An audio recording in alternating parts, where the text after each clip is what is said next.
Let's just get this out of the way. Yes, I did clickbait you with that thumbnail. Get over it. Now recently I bought some ammos or came across some ammos that I wasn't planning on talking about for the channel. I bought them for personal use, but they were so horrendous that I felt like I had to share my examples with you guys of ammo not to buy. And some ammos that I haven't tested that I'd be interested in your guys' feedback on, if you've tested it or if you'd like me to test it down the road in the future. Due to the quality control issue that I've personally had with some of these brands and that other people have had, I'm just going to stay completely away from Turkish ammo.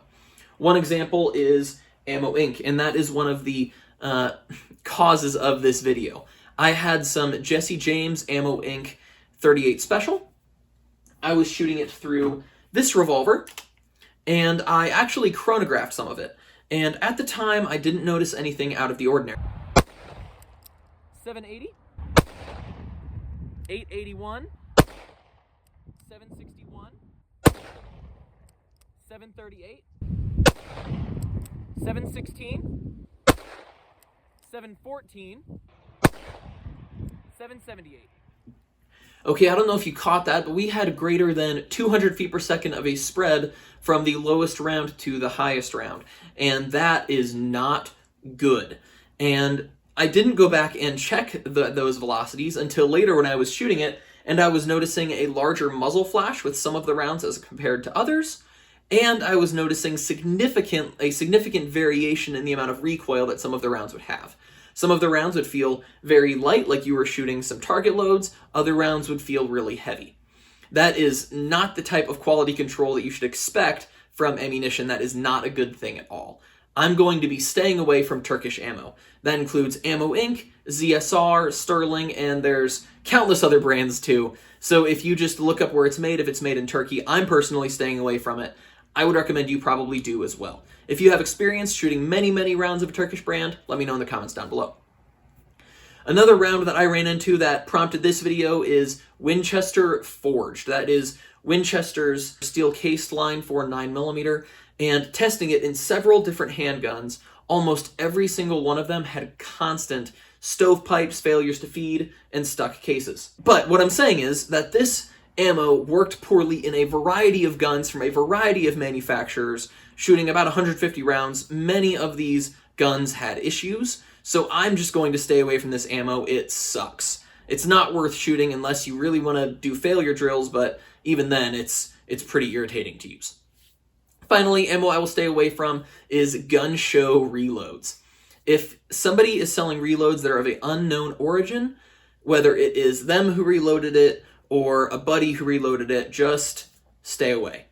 Don't shoot that ammo. This is common knowledge. Because you don't know who reloaded it, you don't know what pressures they reloaded it to, you don't know how consistent or how good they were at reloading. You just don't know what you're running into. And so if somebody else reloaded something, if it's really cheap, maybe buy it for the bullets and the cases, but you should not shoot those rounds. That can be very dangerous to shoot gun show reloads. It ain't cheap being an 8mm Mauser Man, and it ain't easy to have this much drip. That's why I'd like to tell you about 3 ways that you can support this channel. Number 1 is all the YouTube stuff. Like, comment, subscribe. You already know the drill. It tells YouTube that this is the content you want to see, and it gives me a warm, fuzzy feeling inside. Second, we have 3 awesome stickers available for purchase. Simply send $5 to the Venmo in the description, and in What's This For, be sure to include the term retro, logo, or subscribed so that I send you the right one along with your address. You can also send your address to the email in the description if that makes you feel safer. Third, in the description there is a link to Player. Player is like YouTube and Patreon put together, but they don't take as much of your money, so it goes to supporting the content that you want to see. Finally, I'd like to add that 20% of all of the money that comes into this channel goes to supporting Rafa International, an organization that helps fight sex trafficking worldwide. Enjoy the rest of the video. Now, moving on to the ammo that I won't trust for self-defense, we do have one thing that's kind of in between these two: factory reloads. Now, factory reloads is when a company such as LAX Ammo or Freedom Munitions buys people's spent cases and then uses those spent cases to reload the ammo. I'm putting this in between because personally, I don't shoot factory reloads. It's not that much cheaper than buying factory ammunition, And I just don't think the risk to reward is worth it. I don't think the amount of money you save actually makes up for the difference in quality or the risk that you are taking. And just some of these companies don't necessarily have the best reputation. So I'm not going to necessarily put it in the you shouldn't buy it category, but I also wouldn't trust it for self-defense, and I personally won't buy it, so I'm putting it somewhere in the middle in between. Okay, other ammo I won't trust for self-defense in a similar category is factory seconds. Maybe Lake City will have an overrun of rounds, and they were deemed to not quite live up to the specification that the military requires, but they're okay for civilians, and so they sell them off really cheap. So it's good ammo, you're not going to damage your gun by using it, but I just wouldn't trust it in a self-defense type situation. I do have some factory seconds Lake City ammo. I've shot 75 rounds and all of them shot perfectly fine. So factory seconds, I'll shoot it. I just wouldn't trust it in self-defense. Moving on to a couple brands, I personally do not trust Winchester or Herter's for self-defense. And I believe they're both made by the same company. I think Herter's is just the Cabela's brand of Winchester, but don't quote me on that. I have had several dud rounds with both of these ammo brands, just shooting factory ammo like Winchester White Box and the Herter's equivalent of that. However, I recently had the idea, well, probably Winchester is a little more picky with their defensive marked ammo, right? And I was wrong.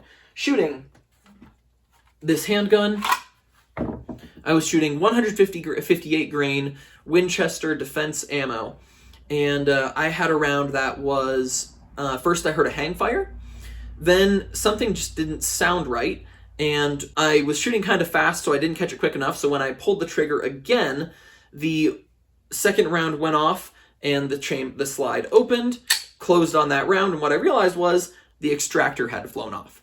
So I had a round that was a dud and overpressured. It blew off my extractor. It was $30 for a new extractor. I sent it to Winchester. Winchester hasn't gotten back to me yet.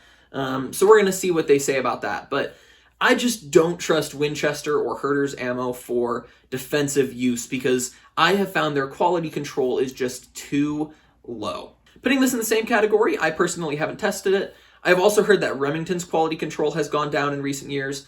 I know their quality control on their guns has gone down in recent years, but I would assume that their ammo has as well, and I have just heard mixed things about Remington ammo made within the last few years. Winchester ammo in the past was great, but it's quality control that has really caused a lot of these American manufacturers to suffer in the last few years, especially since COVID. Same category.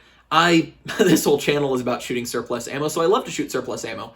However, I stay away from most surplus ammo and old ammo for self-defense. Chilean 7.62x51 from 1975. This ammo should shoot perfectly fine. I'm expecting it to shoot really well. I'm going to do a video on it at some point. However, I would not trust it to save my life just because it's old. It's easy to find 7.62x51 that I could use for self-defense, so I'm not going to be shooting this old stuff. If you are absolutely stuck with it and you make sure that it's solid, I'm sure you could trust it. I'm just going to try not to. Now, the reason I say some is because I also have this Chilean ammo. It's made in the same factory. It is 5.56, and it was made in 2015. So I don't know quite where the cutoff is for me, but I actually have this ammo loaded into mags. I bought it relatively cheap during COVID. The ammo performed pretty well. I'll also be doing a review of that down the road. Now, there are some ammos that I found to be pretty good, at least in my experience, though it is somewhat limited. I have shot a ton of this 22 Aguila Super Extra. It is my go-to 22 ammo. The one problem I ran into is it's dirty. 3 brands I've found to still be doing pretty solid. Federal, Magtech, and S&B. Generally speaking, the European brands, I know Magtech is Brazilian, I think. S&B is Czech. Fiocchi is Italian. Those brands are all still doing pretty good, and Federal I found to be really good. In fact, Federal is my go-to defensive ammo. For defensive loads, I go with either Federal or Hornady. Hornady is also a Nebraska company, which I love. I have this Federal 223 police ammo that is really solid. I'm going to have a video coming out on that soon that's loaded in my AR. For defensive ammo, I normally go to either Hornady or Federal, just kind of depending. Last thing that I have found to be better is modern surplus. When I say modern surplus, I mean stuff like this 5.56, this German 5.56. Basically, I mean, this German stuff still has a QR code on it, so it's pretty modern. I found modern surplus ammo to be actually quite good. Now, there are some ammos that I haven't personally tested, but I would be interested if you guys have experience with them. Winchester is currently in charge of the Lake City plant, which produces ammo for the military, and so I hope the ammunition that they're supplying to the military is better than Winchester White Box training ammo. So I haven't tested the Winchester service grade 9mm or 5.56 too much. If you have, I'd be interested in hearing your results. And then the second is AAC, which is America's ammo company. It is made by Palmetto State Armory, the same company, parent company, group, however that works. I haven't personally experienced AAC, and a lot of the information that I have seen on it has been from YouTubers who are sponsored by AAC, so I don't necessarily trust that. If one of you wants to send me $500 to buy a whole bunch of AAC ammo and test it, I would love that, but I personally haven't seen much on AAC, so I would like to test that down the road. If you would like to see that, leave a comment down below, or if you have tested it, also leave a comment down below.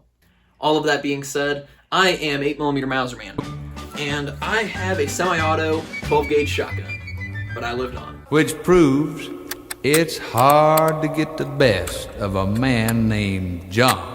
Big John. Big John.